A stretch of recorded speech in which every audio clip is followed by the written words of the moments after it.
Cordial saludo para tutores y compañeros. El día de hoy vamos a realizar la entrevista correspondiente para el curso de didáctica con el docente Carlos del Colegio Liceo Don Bosco.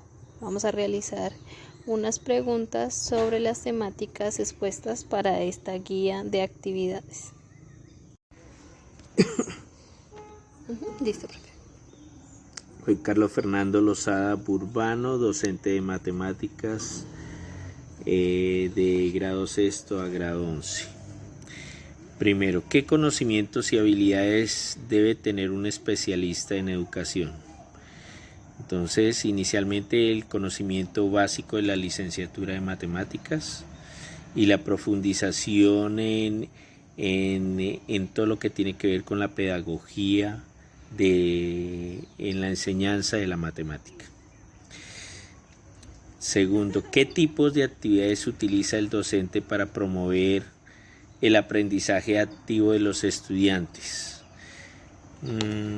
Hay varias cosas. Entonces, una que es mantener activo el entrenamiento mental de lo básico de la matemática. En el caso mío, por ejemplo, en todos los grados, independientemente del tema que estemos viendo, le repaso semanalmente las tablas de multiplicar. Es lo básico que se debe aprender desde la primaria, pero muchas veces los muchachos llegan a 10º y 11 y no se saben las tablas. Entonces cualquier tema, cualquier proceso que se vaya a ir, ahí van a tener dificultad. La segunda es la profundización del tema correspondiente a cada programa, sea de sexto, séptimo, octavo, noveno, y esa se debe hacer pues de una manera muy práctica, que al muchacho le llegue de una manera muy sencilla. Yo creo que toda la parte pedagógica, ese es el mayor objetivo, o sea que primero que la matemática guste, o sea que los muchachos le sientan el gusto, pero que en la forma como se transmite ese conocimiento tiene que ser de una manera muy sencilla y ojalá relacionado con el entorno que ellos manejan usualmente. Profe, ¿y cuál es el objetivo general de las tablas, o sea, a futuro? A futuro es poder desarrollar, por ejemplo, esa rapidez mental. Sabemos en el momento actual que tiene Colombia, el Ministerio de Educación Nacional le hacen un examen que es las pruebas de estado IFEX. Y dentro de las pruebas de estado IFEX, allá no utilizan ni calculadora, ni utilizan celular. Y muchas de las operaciones que se hacen ahí fuera del análisis respectivo tienen que tener a veces resultados puntuales. Y hemos comprobado con la experiencia que a veces se sabe en el proceso, pero ya en las opciones de respuesta fallan porque mentalmente no pueden hacer la producción de lo más básico que es las tablas de multiplicar. Hemos comprobado también aquí en la experiencia que quien no se sabe las tablas difícilmente va a poder con una física, una química, una trigonometría, un cálculo. O sea, todo lo que tenga que ver con números necesariamente debe tener la base de la primaria. O sea, de ahí es que yo parto que lo que se haga en la primaria es fundamental desde los procesos de lectoescritura y la base de la matemática. Ok, listo, profe. Tercero, ¿qué elementos visuales y auditivos se utilizan para captar la atención de los estudiantes y hacer el material didáctico más atractivo? Yo creo que es fundamental. Ahorita en nuestra época pues tenemos muchas herramientas tecnológicas.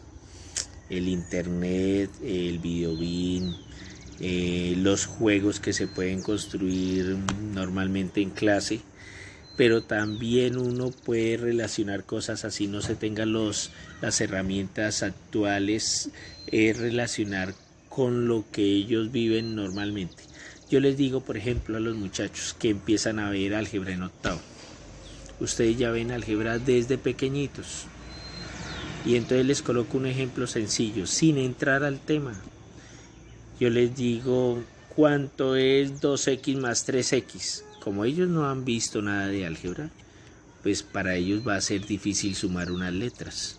Entonces, por lo general ninguno responde eso. Pero si yo les digo a ellos cuánto es 2 gallinas más 3 gallinas, de inmediato me van a decir 5 gallinas.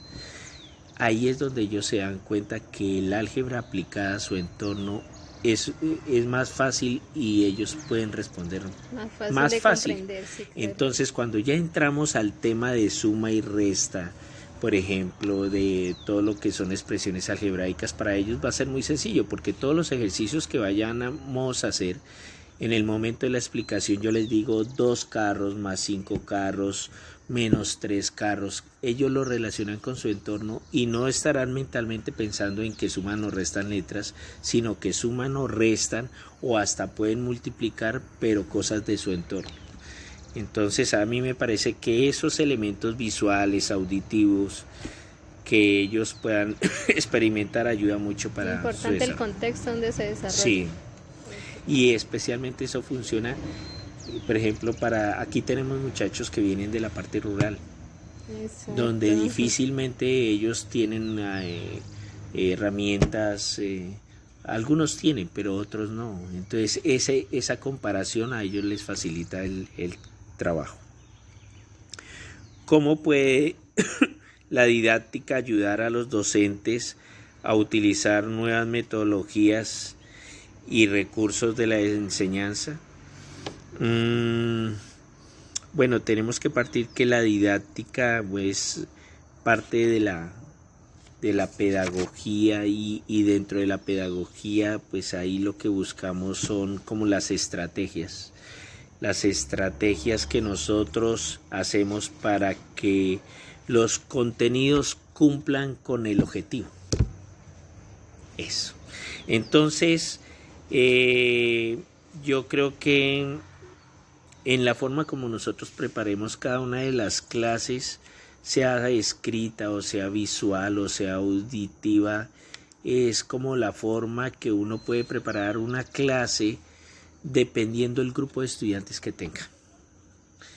No es lo mismo de pronto un estudiante que tiene acceso a recursos o herramientas tecnológicas fácil que a otros que no lo tienen.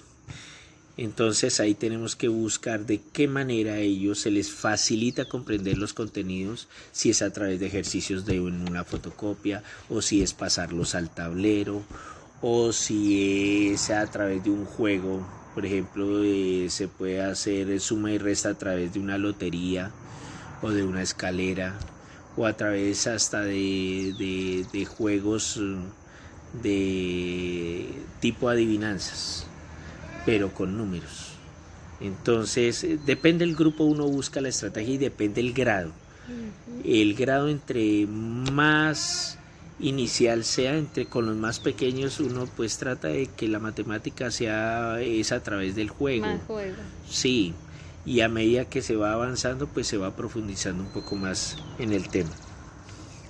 Quinto, ¿cómo se puede evaluar el aprendizaje de los estudiantes en entornos de enseñanza innovadores? Aquí tenemos una experiencia muy bonita. Yo puedo decir que empezando no los podemos evaluar a todos por igual. Siempre hay diferencias. Sí, los ritmos de aprendizaje son muy diferentes, así como tenemos aquí unos estudiantes que vuelan, que las cogen rápido, que el proceso mental es uno considera que va más adelante, pero porque ha tenido muy buenas bases. También encontramos niños que tienen una discapacidad y ese tipo de niños, aunque vean el mismo tema, no van a tener la misma profundidad. Por lo tanto, yo no les puedo hacer ni una evaluación igual que a los otros. Tengo que evaluar, por ejemplo, de que ellos alcancen a considerar el tema, por ejemplo, los fraccionarios. Acá tenemos una niña que tiene un problema de autismo profundo y uno intermedio. y en el que está intermedio afortunadamente ha tenido acompañamiento desde pequeña y ella, por ejemplo, ve el tema de fraccionarios y lo relaciona siempre con las tortas. Y sabe que las tortas, si yo la divido en 4 y me como 3, ella dice 3/4, pero ella los relaciona con los alimentos. Pero si yo le pongo a decir a ella que es un fraccionario heterogéneo o un homogéneo, no los va a identificar. Entonces, para mí, el máximo grado que ella podría alcanzar sería identificar qué es un fraccionario. El concepto general. El concepto general.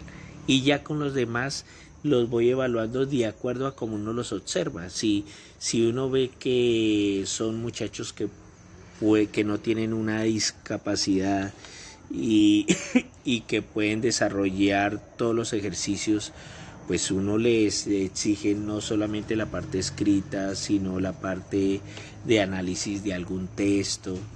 Y si uno ve que hay algún muchacho que está avanzado, uno prepara un ejercicio de mayor profundidad para no estancarlos.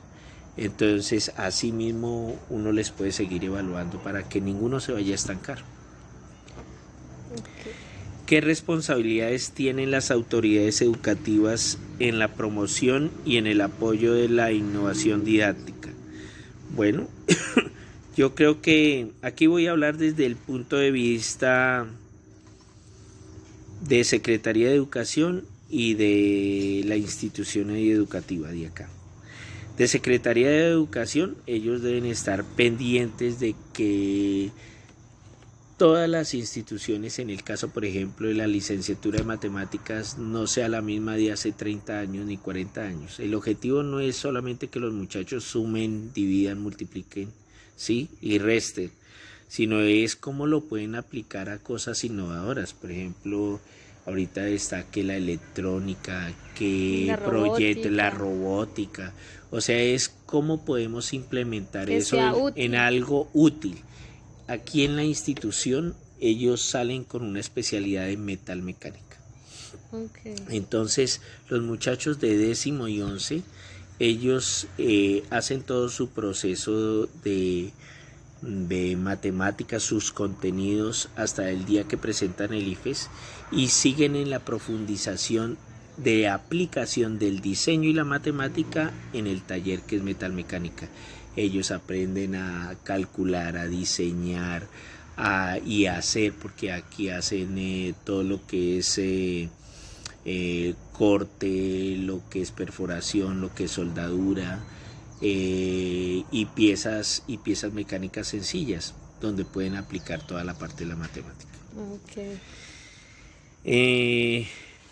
Para usted, ¿qué es educar?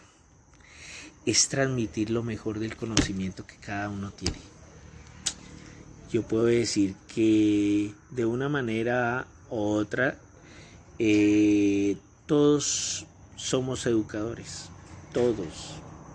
Cualquier persona que esté cerca a otro individuo va a aprender del otro. Pero si hablamos específicamente de la parte educativa de los muchachos, es entregar de sí todo el conocimiento, la creatividad, porque no solamente es el contenido. Los muchachos aprenden más de uno en la forma como vean un maestro apasionado que de alguien que sabe mucho y no transmite nada. Le pone el amor y el empeño. Sí, o sea, ese solo hecho hace que los muchachos le cojan cariño. Por ejemplo, la matemática, que en algunas instituciones se pueda convertir en el coco, en la materia que le cogen miedo, en la que poquitos pasan. A mí me cuestiona eso significativamente, porque ahí hay una gran responsabilidad del maestro. Y no es porque no transmita los contenidos, los puede transmitir, es cómo los transmite. La forma que utiliza. ¿Cómo? Porque en la forma como usted los transmite, enamora a la otra persona o lo rechaza. Sí, entonces es eso. ¿Por qué es importante la didáctica en la educación? Ya lo habíamos indicado en otra pregunta. Es importante porque para todos nos da esa pauta de buscar todas las mejores estrategias para que lo que tenemos en los contenidos lo podamos cumplir en los objetivos de cada grado. Para usted, ¿qué es la didáctica y cómo la aplican los estudiantes? Bueno, aquí nosotros la aplicamos de diferentes maneras. Nosotros utilizamos a través de textos de lectura, o sea, antes de comenzar cada tema a veces hacemos una lectura dependiendo, por ejemplo, la geometría. No puedo comenzar a decirle la geometría sin hablar de la historia de la geometría. Entonces, si la historia de la geometría ellos la ven a través de un video, una película, un cuento, ellos se van a interesar más de cómo comenzaron las primeras relaciones geométricas, por ejemplo, a través de la historia de los egipcios. Y otra cosa, ya entrando así en los temas, cómo incentivarlos a través de cosas prácticas que puedan hacer dentro de clase a nivel de fotocopias, de completar, de relacionar, ahora hay mucho lo que son los juegos a través de computador, en donde no solamente es hacer el responder el ejercicio, sino ya en la gran mayoría les aplican tiempo. Sí. A mí eso me parece muy bueno, porque quiere decir que los estamos ejercitando a que ellos tengan una rapidez mental. Lo mismo que hacemos aquí con las tablas. Las tablas no es aprendérselas por aprendérselas. Todas las tablas, desde el 0 hasta el 10, acá les tomamos de sexto a 11 en menos de 5 minutos. Y no puede haber ningún error. ¿Eso qué significa? Que mentalmente acostumbramos a los muchachos a que cuando lleguen al IFES tienen que responder una pregunta en 2 minutos, les queda tiempo. ¿Sí? De lo contrario, esa parte de la didáctica, eso es lo que nos agiliza. No solamente es a que les guste y a que aprendan, sino que sean rápidos mentalmente. ¿Por qué decidió ser licenciado en matemáticas? Bueno, ahí yo le comento, no soy licenciado, soy ingeniero mecánico, especialista en educación, en toda la parte de diseño, y toda la vida he trabajado en la enseñanza de la matemática, el diseño y la metalmecánica. Entonces las tres las relaciono. Y aquí en la institución doy el dibujo técnico, la metalmecánica y la matemática en los grados superiores. Entonces es algo que a uno le ha surgido por vocación. Llevo como docente 34 años dando la matemática, el diseño y la metalmecánica. ¿Trabajó en colegios públicos? Trabajé mi primer año lo hice en el Jorge Eliezer Gaitán en el año 90. En el año 90 en Bogotá. Yo nací en Bogotá en el año 90 y comencé dando allá el dibujo técnico el primer año. Ya de ahí en adelante seguí trabajando, el primer año lo hice en la parte oficial y de ahí seguí con la parte privada. Y he estado en Bogotá, estuve como 20 años y luego ya hemos estado aquí en Pitalito el resto del tiempo.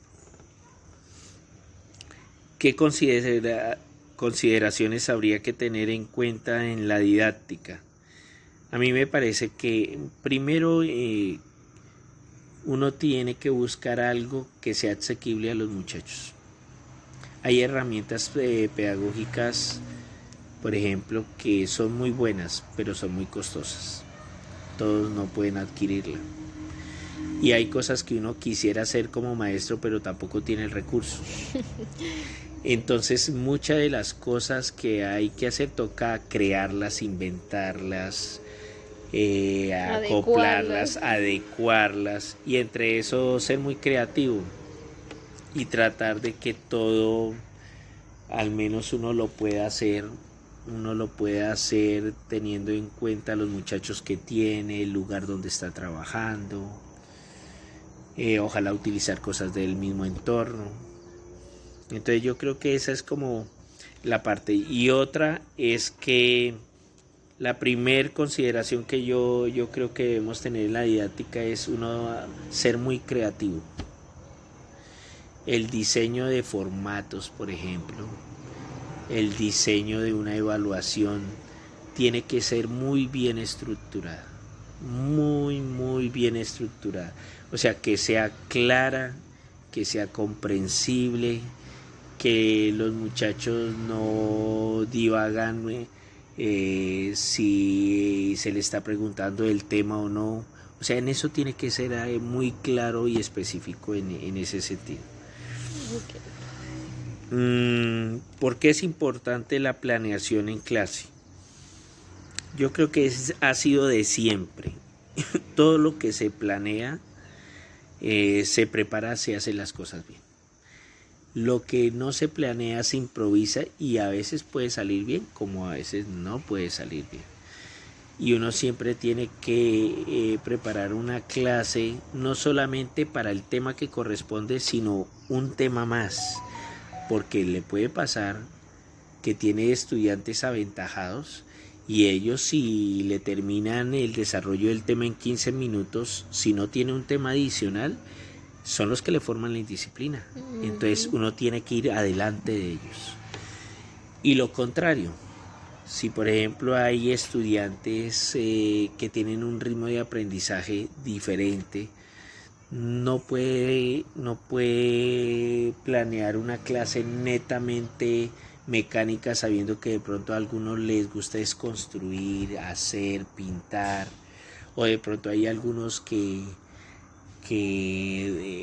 la parte escrita no le funciona. Yo tuve un estudiante que hace como 15 años que el niño en las evaluaciones siempre me sacaba 0 en el primer periodo, no me escribía nada, pero durante la clase era el que más me participaba y respondía y me daba los valores mentalmente, las respuestas de los ejercicios. Y empezamos a hacerle el seguimiento y lo que él tenía era un problema de escritura. Difícilmente cuando estaba pequeño él no podía terminar una frase o se demoraba mucho. Mientras unos se escribían toda una hoja, él escribía un renglón. Entonces en todas las evaluaciones él no iba a contestar porque realmente su problema no era otro sino el de escritura, de motricidad. Y de ahí en adelante lo empezamos a evaluar a él oralmente y era el mejor estudiante que teníamos. Desarrollaba todo muy fácil, rápidamente, y nos concentramos en fortalecer y potenciar la debilidad que él tenía, que era la escritura. Que es el deber como docente, sí, ¿no? Empezar a identificar, sí, las debilidades y fortalezas de, sí, cada uno. De cada uno. ¿Qué se debe tener en cuenta al realizar una planeación de clase? Sí, con la misma pregunta. ¿Qué formas de evaluar utiliza para medir el aprendizaje de sus estudiantes? Bueno, puede ser la escrita a través de las evaluaciones, en el tablero, en toda la parte de explicación. A mí me gusta mucho pasarlos al tablero porque así ellos digan que no comprenden determinado tema, en el tablero es donde uno realmente les puede explicar a ellos. Hacerlo individual, explicarles bien cada uno de los procesos, los pasos. Esa es una forma de hacer. Otra es a nivel de las exposiciones. Las exposiciones tienen una ventaja grande que actualmente yo creo que es una de las mayores dificultades que tienen la gran mayoría de los estudiantes. Les da pena todo. Sí. Y como les da pena todo, los docentes evitan que ellos hagan exposiciones cuando es lo que más uno tiene que insistir, que pasen, que pierdan el miedo, que no se vayan a acoplar por acongojar porque están delante de los estudiantes y de pronto no pueden hacer un ejercicio, ¿no? Con más razón, si están al frente, piden la explicación, uno les explica y fuera de ellos se van fortaleciendo en ese sentido.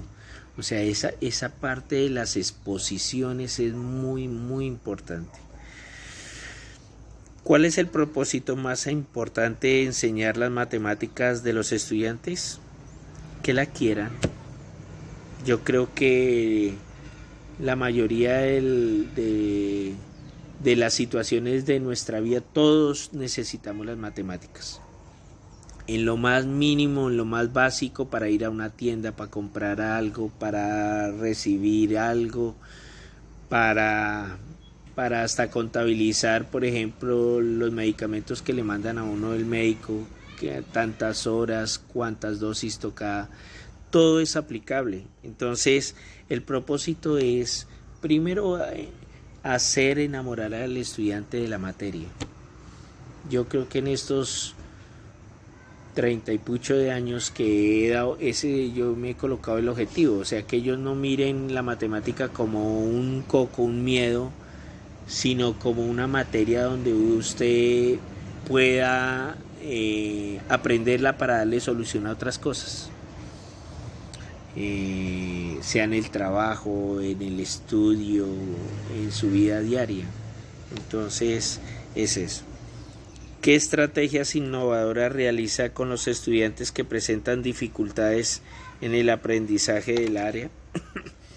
Bueno, aquí nosotros tenemos, primero un espacio.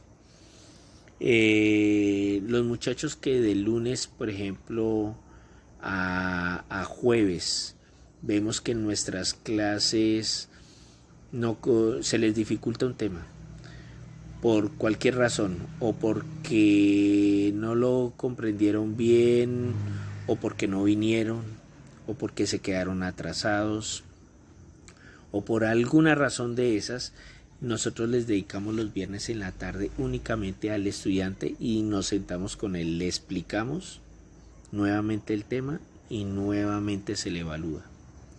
Ese es primero, buscar el espacio. Esa es como la primera estrategia que nosotros ya llevamos varios años y nos ha funcionado.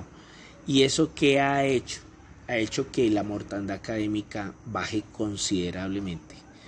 Porque si uno dedicamos el periodo académico, lo que dio en la clase, y luego uno lo cita solamente para que presente una evaluación, no estamos haciendo nada. Empezando porque si el muchacho perdió un tema, tendrá que tener un maestro extra que le explique, y eso aumenta los costos de los padres de familia, y fuera de eso nadie le va a garantizar de que los muchachos van a tener otra persona que les explique. Entonces primero es buscarles el espacio.